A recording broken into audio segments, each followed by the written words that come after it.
Salam Bapak Ibu Saudaraku yang saya kasih di dalam nama Tuhan Yesus. Salam damai sejahtera. Di mana di pada pagi hari ini kita masih dibangun dengan sehat walafiat.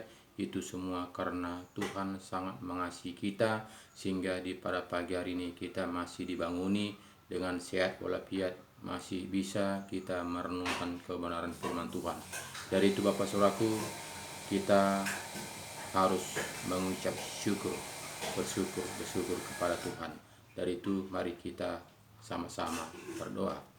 Ya Bapa kami yang baik dalam kerajaan sorga, kami mengucap syukur kepada Engkau Tuhan, di mana Tuhan Yesus Engkau telah membimbing, menopang, menyertai, melindungi, menyelamatkan kami pagi, siang, sore, bahkan di malam hari tadi kami tidur nyenyak, dan di pada pagi ini Engkau telah banguni kami dengan sehat walafiat. Itu semua Tuhan Yesus kami rasakan oleh tuntunan penyertaan perlindungan-Mu. Dan di pada pagi hari ini Tuhan, kami juga Bapa akan membaca sebagian firman-Mu. Engkau tetap campur tangan, Engkau membukakan rahasia kebenaran firman-Mu, sehingga betul-betul Bapa kami mengerti dan bisa kami jalankan seturut dengan kehendak-Mu Tuhan. Tuhan Yesus yang baik, teramat baik. Kami mengaku Tuhan banyak kekurangan kelemahan kami, baik dalam pemikiran kami, tingkah laku kami sehari-hari. Tapi kami percaya Bapa, Engkau tetap memantau kami, menuntun kami dengan tuntun Roh-Mu, sehingga Roh-Mu yang menyertai mengajari sepanjang kehidupan kami sehari-hari. Terima kasih Bapa, terima kasih, syukur Bapa Engkau begitu baik. Di dalam nama Yesus kami berdoa dan bersyukur. Haleluya. Amin. Salam Bapak Ibu Saudaraku yang saya kasih di dalam nama Tuhan Yesus. Salam damai sejahtera. Di mana di para pagi hari ini kita masih bisa tatap muka, itu karena Tuhan sangat mengasihi kita. Dari itu Bapak Saudaraku, mari kita membaca firman Tuhan. Renungan kita di pada pagi hari ini, bagaimana sebetulnya kita seharusnya mengikuti jalan-jalannya Tuhan, supaya kita jangan diombang-ambingkan dunia ini, supaya kita jangan terikut-ikut oleh dunia ini, supaya kita jangan dianyutkan oleh dunia ini, sehingga kita bersama-sama dengan iblis dibakar di api neraka. Jadi kita harus kembali kepada firman Tuhan, supaya kita tahu jalan-jalannya menuju kehidupan yang kekal itu. Dari itu Bapak Saudaraku, mari kita buka Alkitab kita. Kita baca Alkitab kita dari Galatia 3, mulai ayat 1, katanya begini. Hai orang-orang Galatia yang bodoh. Jadi di sini katanya di firman Tuhan ini mengatakan, hai orang-orang Galatia yang bodoh. Jadi Bapak Saudaraku, termasuk kita. Karena kita yang membaca firman Tuhan ini, berarti firman ini untuk kita. Jadi di sini katanya, hai orang-orang Galatia yang bodoh. Siapakah yang telah mempersona kamu? Bukankah Yesus Kristus yang disalibkan itu telah dilukiskan dengan terang di depanmu?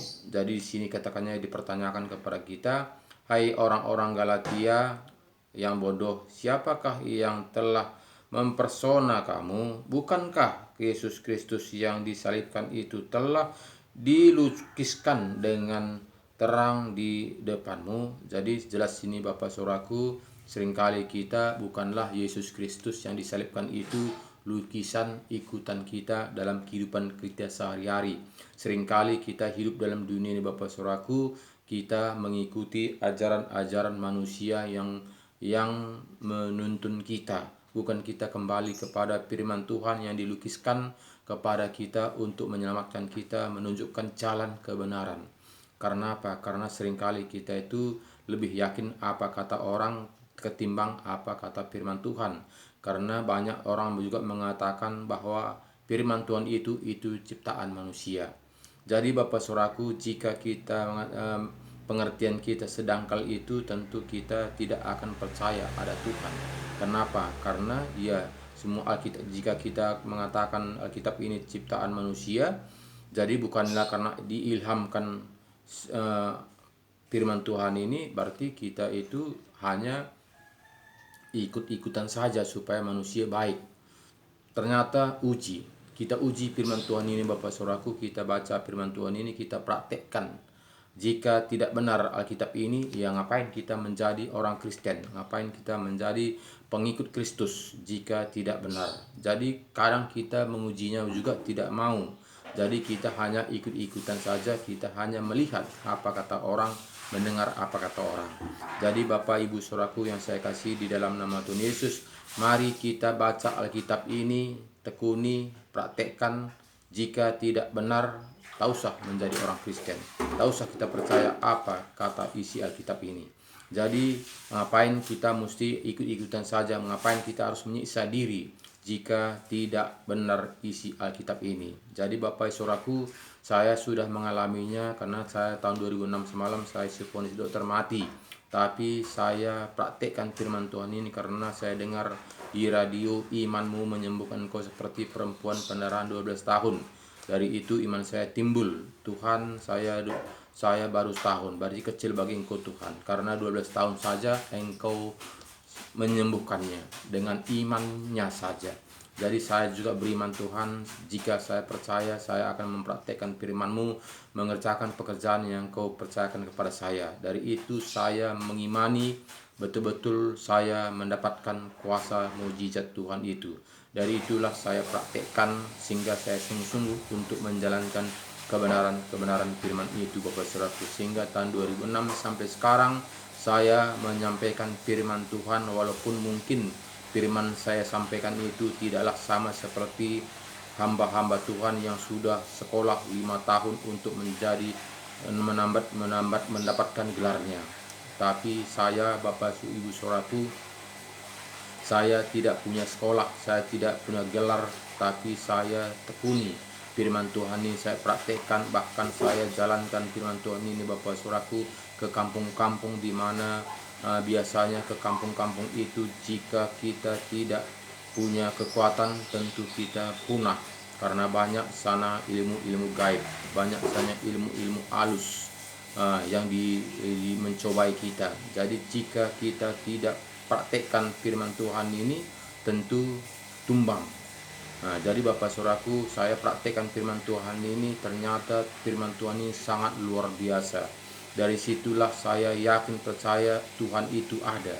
Padahal selama saya orang Kristen Bapak Saudaraku, dari lahir sampai saya umur 40 lebih, saya itu hanya ikut-ikutan saja. Saya ikut-ikutan saja bagaimana layaknya sebagai orang Kristen kelahiran. Tapi ketika saya mengenal Tuhan Yesus, di mana saya sakit 1 tahun, sudah divonis dokter saya mati, disitulah saya tekun membaca firman Tuhan ini dan mempraktekannya sehingga luar biasa. Jadi Bapak Ibu Saudaraku, jika kita tidak mempraktekkan firman Tuhan ini, tentu iman kita suam-suam kuku, yakin dan tidak yakin. Makanya banyak orang Kristen pada saat ini Bapak Saudaraku, jika dia sakit pergi kepada orang-orang pintar. Dia sakit sehingga dia menyerahkan dirinya kepada si iblis.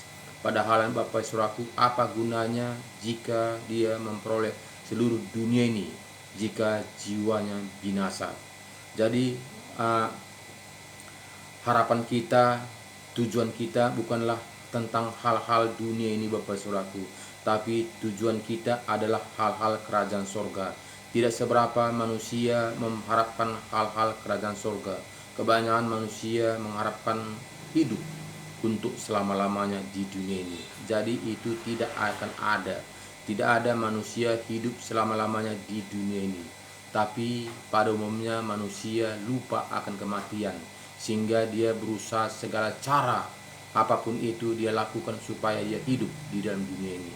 Jadi Bapak Ibu Saudaraku yang saya kasih di dalam nama Tuhan Yesus, saya tahun 2000 lalu, tahun 2006 semalam saya divonis dokter mati. Saya pasrah kepada Tuhan, saya serahkan kepada Tuhan, saya mengimani, mempercayai firman sepenuhnya. Saya lakukan apa yang difirmankan Tuhan di dalam Alkitab ini, saya lakukan, saya praktekkan, ternyata benar. Jadi jika tidak ada percobaan, tidak ada tantangan, tidak ada pergumulan yang kita hadapi, kita tidak akan mau mencoba firman kebenaran ini. Kita akan mau menguji kebenaran firman Tuhan ini betul atau tidak. Kebanyakan kita hanya ikut-ikutan saja, karena orang lihat, kita melihat orang ke gereja, kita jadi ke gereja. Kita orang Kristen, kita menjadi orang Kristen. tapi kita tidak tahu apa artinya orang Kristen itu, apa gunanya orang Kristen itu. Jadi Bapak Ibu Saudaraku yang saya kasih di dalam nama Tuhan Yesus, jika kita tidak kembali kepada Alkitab, firman-firman kebenaran ini Bapak Saudaraku, tentu kita tidak akan mengerti untuk apa kita hidup dalam dunia ini. Jadi harus kita kembali kepada firman-firman kebenaran, sehingga di situ kita tahu apa gunanya, sehingga kita tidak mau lagi diombang-ambingkan dunia ini. Apapun tantangan kita, apapun masalah kita, apapun pergumulan kita, kita tetap pegang kebenaran firman Tuhan.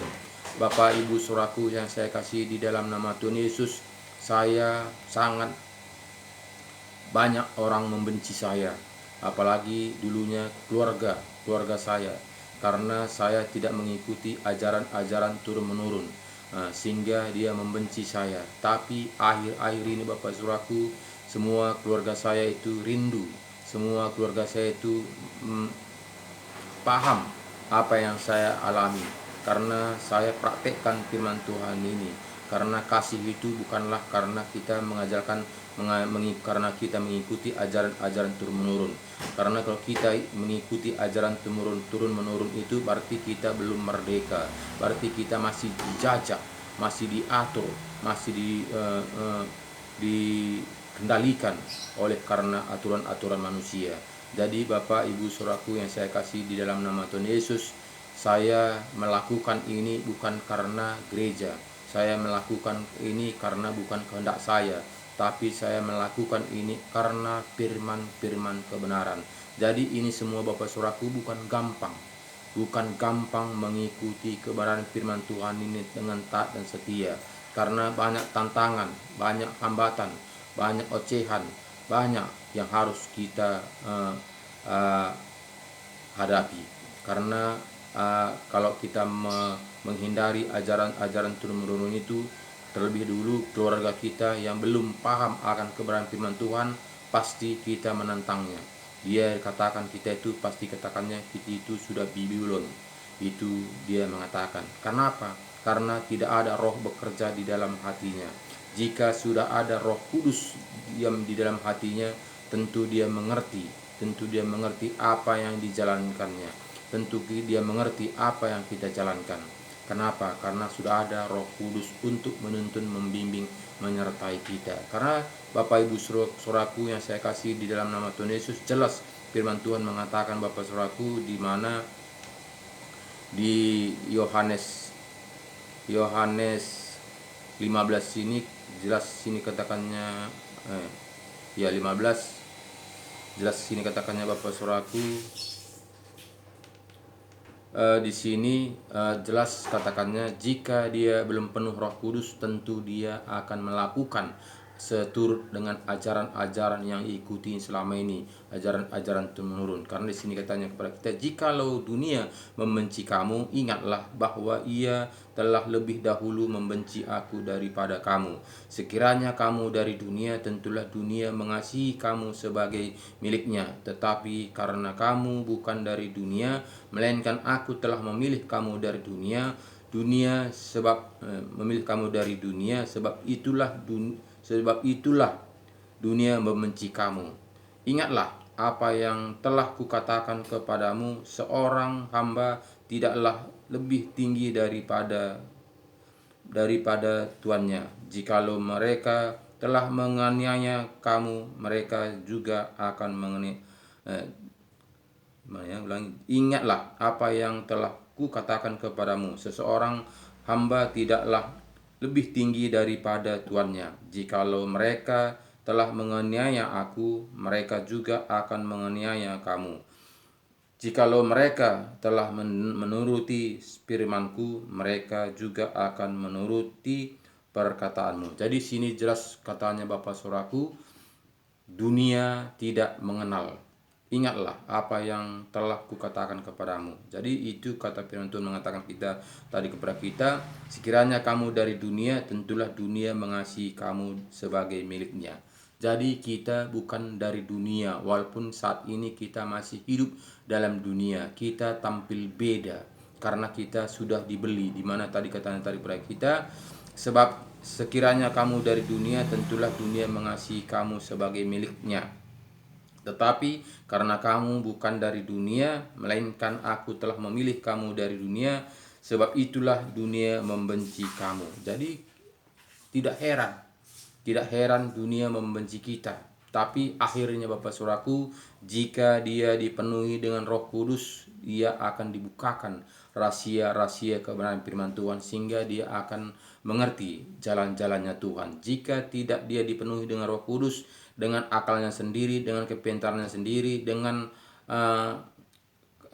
dengan pengertian sendiri, tentu kita tidak akan mengerti jalan-jalannya Tuhan, sehingga kita pakai adalah dengan akal rasio kita. Jadi padahal firman Tuhan ini tidaklah masuk akal dengan akal kita.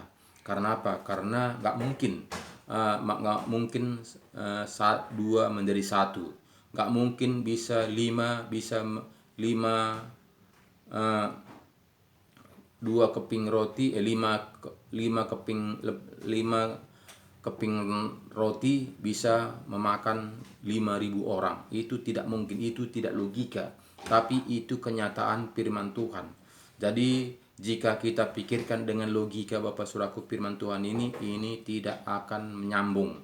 Jadi Bapak Saudaraku, jika kita memang betul-betul mau mengenal akan kebenaran firman Tuhan, kembalilah kepada Alkitab yang kita percayai, taati, dan setia. Lakukanlah, praktekkanlah firman Tuhan ini, sehingga kita akan mendapatkan janji-janjinya Tuhan. Karena jelas firman Tuhan mengatakan kepada kita ulang-ulangi lagi. Di mana juga di sini katakannya, di Efesus 1 kita melihat di sini katakannya kepada kita, supaya kita lebih mengerti cara menjalankan kekristenan kita, supaya kita jangan hanya ikut-ikutan saja, supaya kita jangan hanya Kristen KTP saja, tapi kita kembali kepada Alkitab. Karena banyak kali kita saat ini ke Kristen kita hanya ikut-ikutan, mengikuti ajaran-ajaran manusia, bukan mengikuti ajaran-ajaran Tuhan Yesus. Jadi di sini kita melihat Bapak Saudaraku, Efesus 1 ayat 13 mengatakan kepada kita, di dalam Dia kamu juga, karena kamu telah mendengar firman kebenaran. Jadi firman kebenaran Bapak Saudaraku, banyak firman tapi tidak firman kebenaran. Walaupun dia dibaca dari Alkitab, tapi banyak manusia mengambil firman ini hanya ayat-ayat emas. Dia ambil firman Tuhan ini ayat favorit. Dia ambil firman Tuhan ini ayat yang menyenangkan daging. Jadi itu bukanlah firman kebenaran, walaupun firman yang disampaikannya. Jika kita betul-betul firman kebenaran, nggak bisa tambah-tambahi, nggak bisa dikurang-kurangi. Kita baca seutuhnya, kita praktekkan seutuhnya, kita lakukan seutuhnya. Jadi nggak bisa kita lompat-lompat, nggak bisa kita pilih-pilih, nggak bisa kita cari mana ayat favorit, mana ayat emas, mana ayat kesayangan. Jadi Bapak Ibu Saudaraku, banyak saat ini orang Kristen mengambil ayat-ayat emas, mengambil ayat-ayat favorit, mengambil ayat-ayat menyenangkan daging. Jadi Bapak Saudaraku, itu berarti kita mengajari Tuhan Yesus. Berarti kita firman Tuhan ini kita merasa belum lengkap, belum pas. Kenapa? Karena kita menyenangkan daging. Kita ambil firman Tuhan ini menyenangkan daging. Banyak firman Tuhan menanggalkan daging. Jadi menyiksa daging. Jadi itu tidak akan kita ambil. Karena apa? Karena itu kita tidak suka. Berarti kita yang mengajari Tuhan, kita menganggap Tuhan itu belum sempurna menyampaikan firman. Jadi itulah membuat kita jauh dari kebenaran firman Tuhan Bapak Saudaraku, karena yang kita ambil ayat-ayat emas, ayat-ayat favorit, ayat-ayat kesenangan. Jadi jika kita membaca firman Alkitab yang kita percayai, bacalah seutuhnya, supaya kita mengerti jalan-jalannya Tuhan. Undang Roh Kudus masuk dalam hati kita, sehingga kita akan dimateraikan Roh Tuhan, sehingga Roh Tuhanlah akan mengajari, membimbing, menuntun sampai kita mendapatkan kehidupan yang kekal itu. Sangat di sini jelas Bapak Saudaraku, Efesus 1 ayat 13 ini jelas katakannya kepada kita supaya kita betul-betul kembali kepada firman-firman kebenaran. Di sini katanya kepada kita, di dalam Dia kamu juga karena kamu telah mendengar firman kebenaran, yaitu Injil keselamatanmu. Di dalam Dia kamu juga ketika kamu percaya dimateraikan dengan Roh Kudus yang dijanjikannya itu. Dan Roh Kudus itu adalah jaminan bagian kita sampai kita memperoleh seluruhnya, yaitu penebusan yang menjadikan kita milik Allah untuk memuji kemuliaannya. Jadi kita dijamin. Jika kita sudah penuh Roh Kudus, kita akan dijamin ketika kita dimateraikan dengan Roh Kudus. Jika kita memang betul-betul percaya mempraktekkan firman Tuhan ini, di sini jelas tadi katanya kita ulangi, kita baca tadi, kita ulangi lagi, lebih lagi supaya kita lebih mengerti, lebih paham. Di sini katanya di dalam Dia kamu juga karena kamu telah mendengar firman kebenaran, yaitu Injil keselamatanmu. Di dalam Dia kamu juga ketika kamu percaya dimateraikan dengan Roh Kudus yang dijanjikannya itu. Dan Roh Kudus itu adalah jaminan bagian kita sampai kita memperoleh seluruhnya, yaitu penebusan yang menjadikan kita milik Allah untuk memuji kemuliaannya. Jadi sangat jelas Bapak Saudaraku, kita ini harus penuh Roh Kudus. Jadi yang bekerja itu bukanlah akal kita, yang bekerja itu bukanlah pikiran kita, bukanlah logika kita, tapi karena Roh Kudus yang membimbing kita, Roh Kudus memberikan kita pengertian, Roh Kudus yang membukakan rahasia kebenaran firman Tuhan ini, sehingga kita akan paham akan kebenaran firman Tuhan, apa yang harus kita lakukan. Jadi Bapak Saudaraku, banyak orang-orang Kristen tidak mau melakukan seturut dengan kehendak Tuhan, karena melakukan kehendak Tuhan ini harus mematikan kedagingan kita. Bapak Ibu Saudaraku yang saya kasih di dalam nama Tuhan Yesus, manusia yang hidup di dalam dunia ini ingin menyenangkan daging. Dia hidup mati-matian, dia ingin mendapatkan kenyamanan, ketenangan, dan mendapatkan kenikmatan. Jadi Bapak Saudaraku yang saya kasih di dalam nama Tuhan Yesus, tidak seberapa manusia ingin menderita hidup di dalam dunia ini. Jadi Bapak Ibu Saudaraku, jika kita mengatakan kita ini orang Kristen, berarti kita itu pengikut Kristus. Bagaimana pengikut Kristus? Jadi kita harus mengikut apa yang diajarkan Tuhan Yesus kepada kita. Jangan kita yang mengajari Tuhan Yesus. Jadi Bapak Saudaraku, seringkali kita ini menjadi orang Kristen, kita yang mengajari Tuhan Yesus, kita mengatur Tuhan. Tanpa kita sadari kita yang mengatur Tuhan. Karena apa? Karena kita yang menyuruh-nyuruh Dia, kita yang memerintah-merintah Dia. Bukannya kita menuruti apa yang diajarkan Tuhan Yesus. Seperti Nabi Nuh, dia taat sampai akhir hidupnya. Kita gimana kita lihat bagaimana Bapak Abraham, Bapak orang percaya. Kita melihat bagaimana taat. Jadi bukan dia mengajari, bukan dia menuntun, Tuhan di mana yang kau janjikan kepada saya akan memenuhi isi dunia ini. Engkau akan keturunanmu akan seperti pasir, keturunanmu seperti bintang-bintang. Di mana Tuhan? Padahal umur saya sudah tua. Di mana janji-janjimu itu? Tuhan, Bapak Abraham tidak menuntut seperti itu. Dia hanya taat saja. Dia hanya beriman saja. Tapi kita melihat ketika dia juga mendapatkan anak, yaitu si Ishak. Tapi Tuhan juga mengatakan kepada dia, engkau bawalah anakmu si Ishak, persembahkanlah kepadaku di Gunung Moria. Dari di situ Bapak Saudaraku, si Abraham tidak komplain. Dia tidak nolak apa perintah Tuhan itu. Kalau kita seperti manusia saat ini Bapak Saudaraku, jika kita punya anak satu, Tuhan minta, pasti kita komplain. Apa mau Tuhan? Padahal saya minta kepadamu Tuhan, Engkau mengatakan saya akan keturunanmu seperti bintang-bintang di langit, seperti pasir-pasir di tepi laut.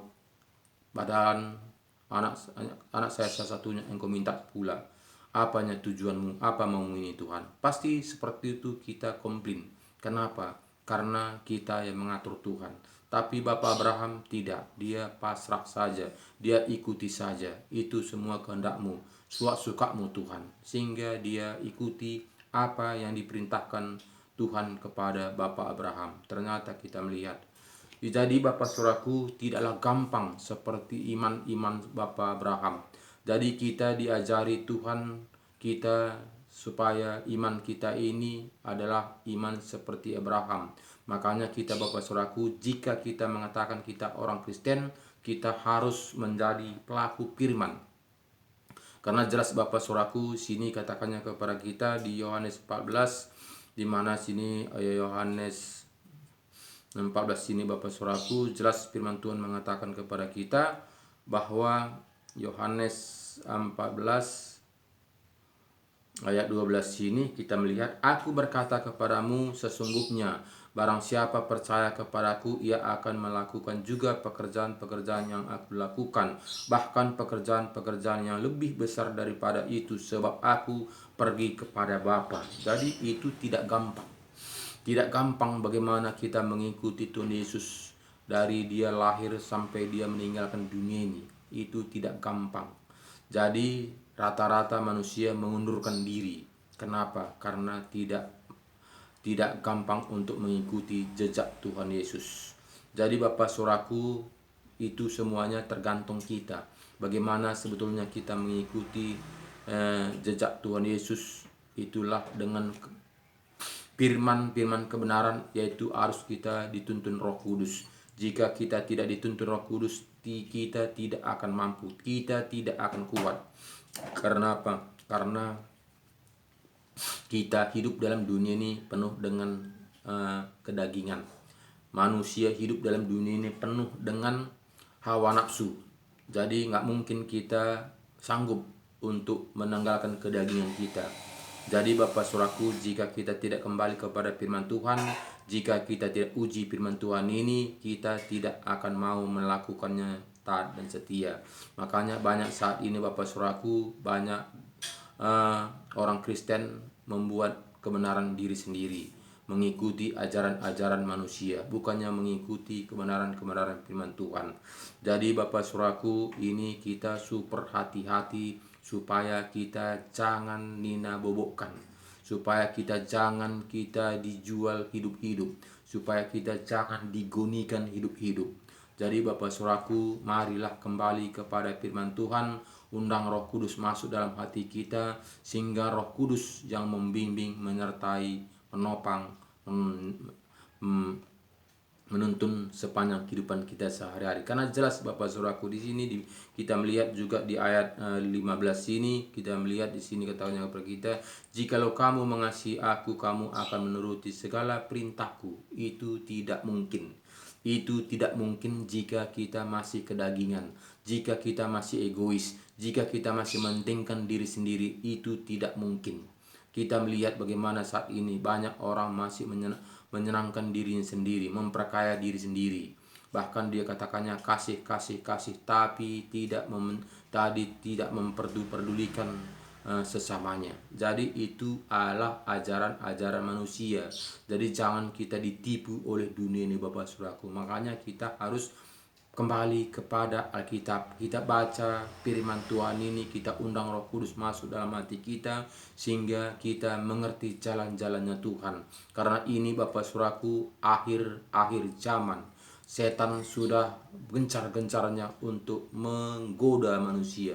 Setan sudah gencar-gencarnya untuk menidakkan bobok manusia, supaya manusia tenang, supaya manusia tidak ada mencari kebenaran firman Tuhan, sehingga manusia gampang untuk dihanyutkan bersama-sama dia nanti dibakar di api neraka. Jadi ini Bapak Saudaraku, harus kita kembali kepada Alkitab yang kita percayai, lakukanlah sepenuhnya. Jadi jika kita melakukannya dengan akal kita, jika kita melakukannya dengan pikiran kita, Jika kita melakukannya dengan kedagingan kita, kita tidak akan mampu. Tidak ada manusia mampu untuk menjalankan kebenaran firman Tuhan ini sepenuhnya jika dia masih merasakan dengan kedagingannya. Jadi harus kita menanggalkan kedagingan kita sehingga kita mampu untuk menjalankan kebenaran firman Tuhan. Kita undang Roh Kudus karena jelas firman Tuhan mengatakan di sini tadi, jikalau kamu mengasihi aku, kamu akan menuruti segala perintahku. Itu tidak gampang. Tapi kenapa Tuhan Yesus mengatakan seperti itu? Karena itu bukan dengan kekuatan kita, tapi Tuhan mengatakan kepada kita, aku akan minta kepada Bapa dan ia akan memberikan kepadamu seorang penolong yang lain supaya ia menyertai kamu selama-lamanya. Jadi bukan dengan kekuatan kita, bukan dengan kegigihan kita, bukan dengan kepintaran kita, bukan dengan akal kita, tapi Roh Tuhan bekerja dalam diri kita karena Roh Tuhan tadi sudah dimateraikan dengan roh kita ini. Jadi roh Tuhan tadilah yang menuntun kita, membimbing kita, mengajari kita, memampukan kita menanggalkan kedagingan kita. Bapak Ibu saudaraku yang saya kasih di dalam nama Tuhan Yesus, bukan kita tidak suka melakukan kenikmatan di dunia ini. Nggak ada manusia yang tidak mau yang enak-enak.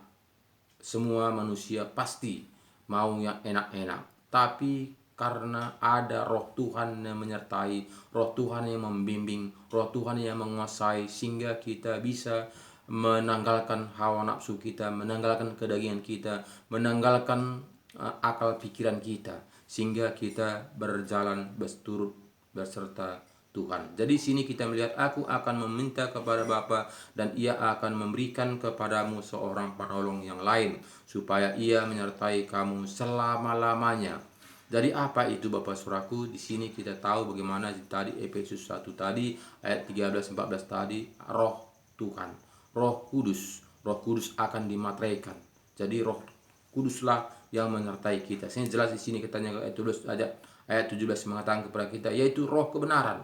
Dunia tidak dapat menerima Dia sebab dunia tidak mengenal Dia dan tidak mengenal Dia. Tetapi kamu mengenal Dia sebab Ia menyertai kamu dan akan diam di dalam kamu. Jadi jelas Bapak Saudaraku, di mana tadi dimateraikan dengan roh kita, sehingga Roh Tuhan, Roh Kuduslah yang membimbing, menyertai, mengajari sepanjang kehidupan kita sehari-hari. Jadi di sini Bapak Saudaraku, jika kita tidak membaca firman Tuhan, firman kebenaran tadi, firman keselamatan tadi, kita tidak akan mengerti. Sehingga kita banyak saat ini orang Kristen mengikuti ajaran-ajaran manusia, mengikuti apa kata manusia.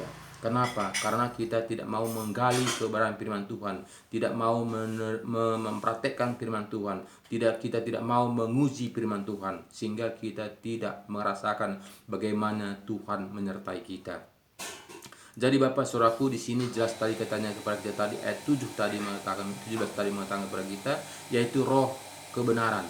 Dunia tidak dapat menerima Dia sebab dunia tidak mengenal Dia dan tidak kita baca di sana, yaitu Roh kebenaran. Dunia tidak dapat menerima Dia sebab dunia tidak melihat Dia dan tidak mengenal Dia.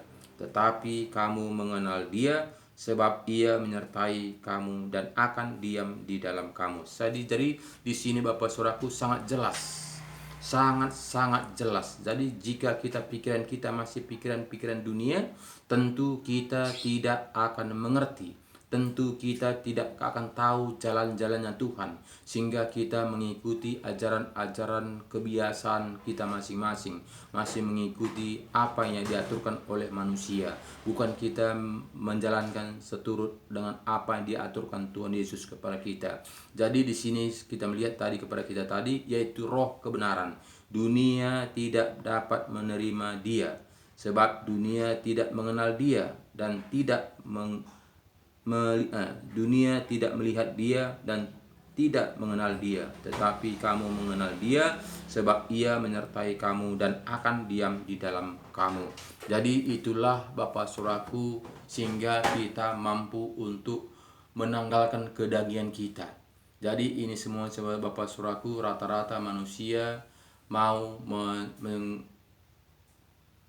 mencari, mencari untuk kenikmatan. Jadi tidak seberapa manusia mau mencari untuk penderitaan. Jadi Bapak Saudaraku, rata-rata manusia yang hidup dalam dunia ini, apapun itu taruhannya, dia mau untuk mencari untuk dunia. Jadi makanya Bapak Saudaraku, banyak orang-orang akhir-akhir hidupnya banyak masuk ke dalam api neraka. Kenapa Bapak Saudaraku? Karena awalnya dia percaya kepada Tuhan, tapi ketika ada masalah, ketika ada pergumulan, apabila ada penyakit yang menuntun dia, penyakit yang menderita dalam kehidupannya, sehingga dia jatuh, sehingga dia mencari apapun itu, dia tempuh asal dia sembuh. Jadi Bapak Saudaraku yang saya kasih di dalam nama Tuhan Yesus, kita harus mengerti. Kita harus mengerti tubuh kita ini kita tinggalkan. Jangan gara-gara tubuh kita jadi dibakar selama-lamanya. Banyak kali manusia pada saat ini kita melihat orang Kristen, Bapak Saudaraku, saya pergi ke sana hanya mencari kesembuhan, bukan saya menyakiti orang. Dia mengatakan dia ada alasan, dia ada dalih. Apapun taruhan itu Bapak Saudaraku, nyawa pun taruhannya Saudaraku, kita harus perjuangkan itu kebenaran. Jangan gara-gara daging kita menyerahkan diri kepada penghuni dunia ini. Jadi Bapak Saudaraku, banyak kali akhir-akhir hidupnya gugur. Dulunya dia taat kepada firman Tuhan, dia melakukannya, tapi karena penyakit dia serahkan dirinya kepada penghuni dunia ini. Jadi Bapak Saudaraku, itu semuanya firman Tuhan mengatakan kepada kita, banyak orang-orang yang terdahulu menjadi terbelakang. Jadi Bapak Saudaraku, jangan kita yang terdahulu menjadi terbelakang. Jangan kita hanya Kristen lahiriah. Jangan kita hanya Kristen karena keturunan.